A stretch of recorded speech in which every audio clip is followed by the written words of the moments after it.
Bonjour mes petits fromages. It is me, Tim Crofton, and I'm trying something new today. Yeah, I'm trying a YouTuber. For those of you who don't know me, I have been working on a really exciting but quite mad project. I'm trying to cook a single dessert from every single country in the world, and I'm going about it alphabetically. I thought that would be a bit more interesting because it will give a kind of greater variety. If you started in one region, you would have changes obviously as you move from country to country, but if you do it by alphabetically, you can find yourself one day in South America, the next in Southeast Asia, and so on. So it shakes things up a lot, and I like the format. Anyway, I've been going at it for quite a bit now, and have made it close to the end of the G's. Today I'm going to be doing Grenada or Grenada. I think Grenada is the English pronunciation, Grenada is the American pronunciation. I'm a bit conflicted that way because I speak English, obviously. I speak Canadian, and I also speak New Mexican, which is where I am today. I'm in Albuquerque. And so whilst I sound very plummy in English, you will find that my vocab is decidedly messed up. Anyway, getting back to Grenada. I'm making Grenada today. Tomorrow I will be making Guadalupe in the Caribbean, so 2 Caribbeans in a row. Then I'm going to Guatemala, then over to Africa, Guinea and Guinea-Bissau, and finally Guyana in South America. So as I say, always different. I try and cook. Well, I usually cook 4 desserts a week, and sometimes when things get busy, I don't do that much. Anyway, I just wanted to get you up to speed on what it is I'm all about. I mean, the reason I started this project is because over the years I've had the great pleasure of working with young people from all over the world, and as a teacher, and one of the things that we always used to love to do was to cook, because there is nothing that connects people, I don't think, quicker than talking about food from home. You're also somewhat of an expert, particularly when you're speaking to other people from around the world. And so wherever I taught, I would always set up a cooking club, and we would always have great adventures. And so this project started off as a way to reconnect with some of those old students. And so what you'll find as we carry on going through the alphabet, only about 150 more to go, but as we go through the alphabet, what I always like to do is get a recipe, if I can, from an old student. Today I'm lucky enough to do that. In fact, I'm doing a double whammy today for Grenada.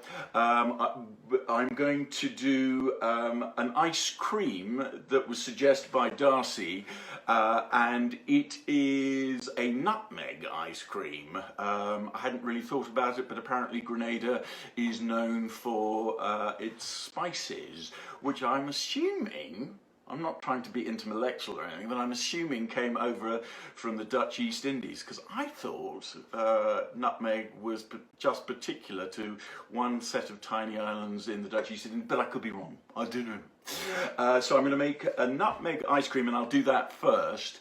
And then after that, Aubrey, an old student from Montezuma, has very kindly suggested a sweet potato pone. I think it's pone, or it might be pone, P-O-N-E.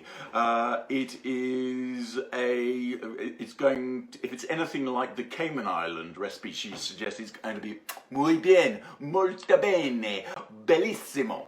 So, okay, enough chat. Let's get cooking on this ice cream. I love ice cream. When the kids were growing up, we used to make ice cream 2 or 3 times a week because it's so bleeding easy, right? All you need is one of those Donvier churners. If you're flashy, you can get one of the electrical ones. It's not really necessary. And you can whip up the tastiest ice cream in 3 seconds flat. Well, bit more than that, but certainly very quickly. I made one the other day for the kid. We've got rhubarb growing in the garden, and I made a rhubarb strawberry crisp ice cream. So I kind of put butter and oats and brown sugar and smushed them all together and then turned it into a nice, holy mother of Yahweh, it was unspeakably good. I wish the rhubarb would grow more quickly. I'm chatting too much and there's no one to tell me to shut up, so I'm going to focus and I'm going to get going on this ice cream. Okay, so first things first, this is going to be a custard ice cream, so custard, obviously eggs. So I'm just going to get the, what do you call it, the milk and the cream together. So a cup and a half in, imperial. I realise I'm going to be conflicted here in fluid ounces. That is 12 fluid ounces of each, if I remember correctly. So cream, and here's some milky, cup and a half of each of these, and hopefully I've got enough milk in here to give me a cup and a half. Woo! Nearly. Oh, look, I love it when it does that. When you've just got a tiny bit, but it's perfect for what you need. Perfect milk, bye-bye milk jug. It's been a slice. I'm tossing you in recycling, which is over here as I go off. Maybe I'll just give you a very quick tour. So the oven is right here. So if I'm going off here, I'm going to the oven. Woo! I walked into the oven. Obviously there's the sink, the fridge is here. I think you can probably see me going in here. And then there's other stuff over here, but I'm probably not going to go there that much. Okay, perfect cup and a half of milky hoo-ha. And then I'm going to put some whipping cream in. You never want, with ice cream, it's a mistake to have too much fat. If you put too much fat in it, what happens is it kind of becomes buttery, and you get that horrible feeling of oiliness on the top of your palate. So whilst it might seem more unctuous and divine if you cook with pure whipping cream, it's a mistake. You have to thin it out a little bit, I find. Hopefully there's some people out in Cyberland that can tell me I'm talking out of my ear, but I've made a few ice creams in my time, I have. I know what I'm doing. I'm not BSing you. Okay, so here's the milky. Sorry, the creamy. Beg your parsnips. There we go. And I am now going to heat that up. There it is. I'm not going to heat it up too quickly, but as that's heating up, I'm going to mix together the other ingredients. So we'll get rid of that, bung that in the Hujima. I'm going to have to go off screen for a bit just to get a bowl. Here it comes. La-di-do. What shall I do? Yeah, I think that's a good bowl. Sorry about the clanking. That always makes Melissa laugh when I clank around in the pots and pans. So I need, what am I doing? Okay, so I'm putting 3 eggs in here. Sometimes a recipe will ask you to separate eggs, so you just use the yolk. This one, it's not, so I'm just doing as I'm told. So there's 1 egg into the composting, 2 egg, oh, that's a rude word in my family, 2 egg, I should just say 2, and 3. Bravo, lovely jubbly. Then I always like to tidy up as I go along. I don't know about you. Oh, he says that, throwing a bit of crap into the eggs. Yeah, I like cleaned eggs.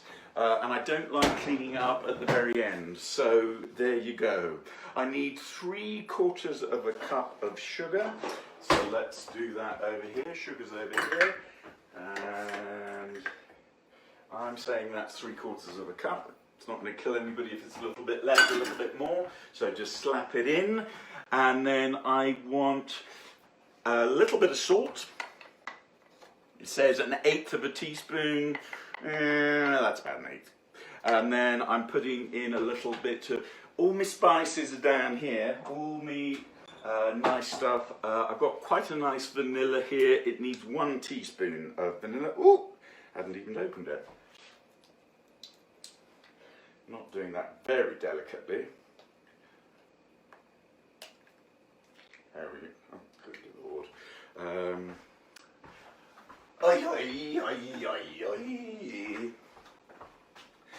So, and that, so a teaspoonful of that. That'll do us, I think. I always go a little bit more. It's a bit decadent. I just love vanilla. And then finally, oh, now this is where some serious foodies might groan and moan, because the recipe, which is I think authentically Grenadan, suggests that I have to use a nutmeg berry and grate that. I'm a bad boy. I've only got ready ground, so I am going to put in the equivalent of a berry's worth. You know, I don't know if this is an urban myth. It could well be. But I remember growing up being told that nutmeg is toxic in large doses. And if you ate too much all at once, which I don't know why you'd ever want to do that, it can really, I don't know if it can kill you, but it can certainly do nasty things to you. So I guess I'll eat the ice cream and see what happens. So what I'm doing here, just whipping up all those ingredients, whilst the milk, looks like the milk and cream is getting close, and yeah, give it a good whippy. So today is a big day for me, because I was given a brand new super duper KitchenAid. I have a little one over in the corner which has served me unbelievably well all the way up to G. But Melissa very sweetly found a bargain on the internet and bought me that. But on the same day that it arrived, I went to a thrift store and found a brand new ice cream attachment for it, and I bought it for $4. $4 bleeding bucks. So anyway, I haven't used it yet, so I thought I'd make an ass of myself and do it today. So stand by, something awful could well happen. Okay, I think this is milk is getting good. I'm told that I need to make sure it is up to 170. Oh, no, I'm not. Whisk high. Okay, so I'm going to transform this over here, and then I'm going to start adding my mixture to the milk, and whiskey. So the sugar grains can melt a bit. Oh, look at that! Oh, look at you! Oh, num.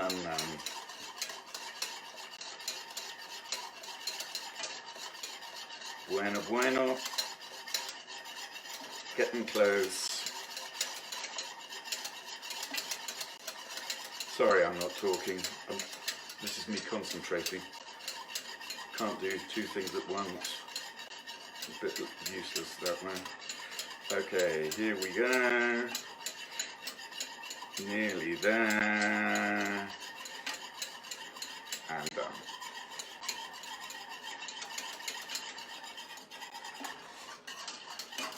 Oh, that looks good. And blimey, it smells good too. Okay. So, supposedly I need to get this up to 175. Otherwise, I turn into something dodgy. I don't know what. Can I see it? Oh, there you go. All right. Got hundreds of these thermometers. They're always on sale at thrift stores too, and they only cost. Woo! I think I'm going to get to 175 very quickly. Now I've got maybe Oh no, I think I'm going to get there. Let's say 175. Oh, all right.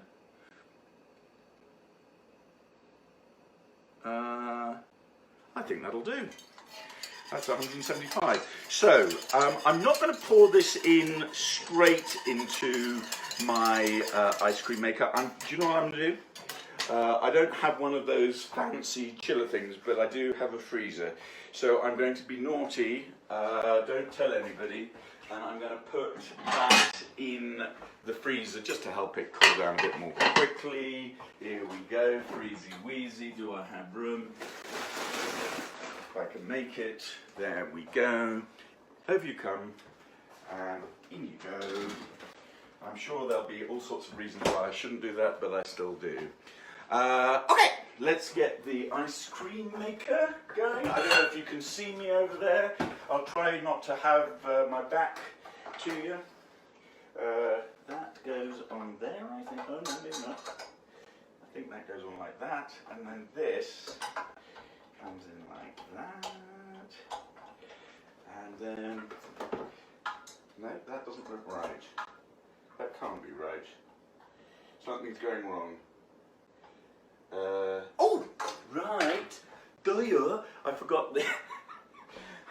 I'm too excited. Oh, and I forgot my cup of tea too. Okay, let's get me a cup of tea. Because you can't cook without a cup of tea or a glass of vino.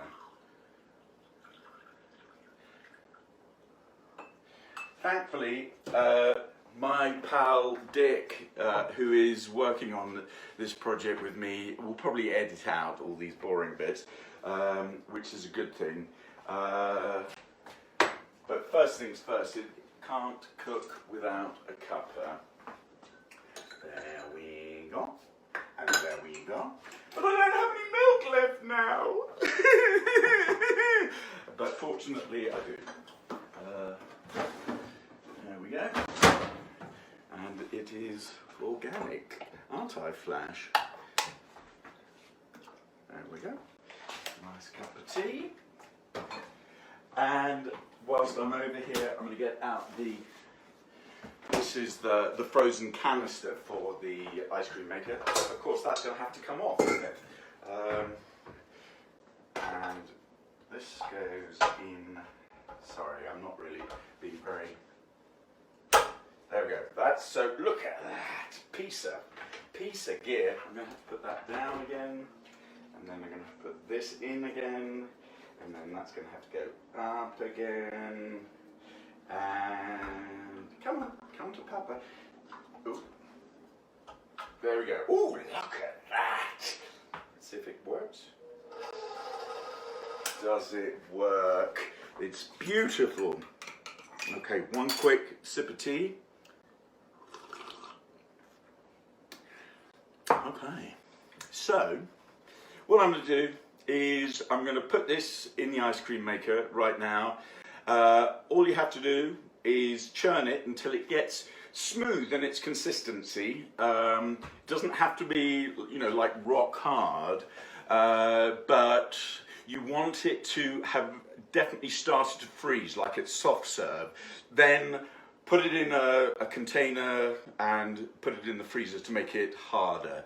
So all of that takes time and is not really very interesting viewing. So once I get the ice cream in the thingy and you see that it's hardening up, I'm going to say hasta la pasta, but I will come back later on to make the sweet potato pone, which they're going to go together. So it's going to be a Caribbean treat. It's going to be muy bien.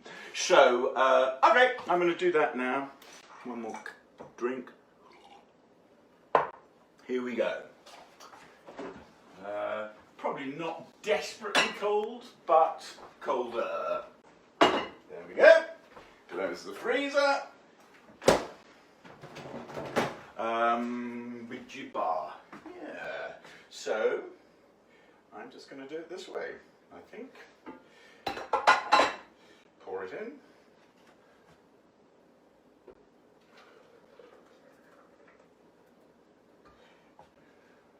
Turn it on. And who is your daddy. Okay, so I'll show you what it looks like next time I come back with the pony.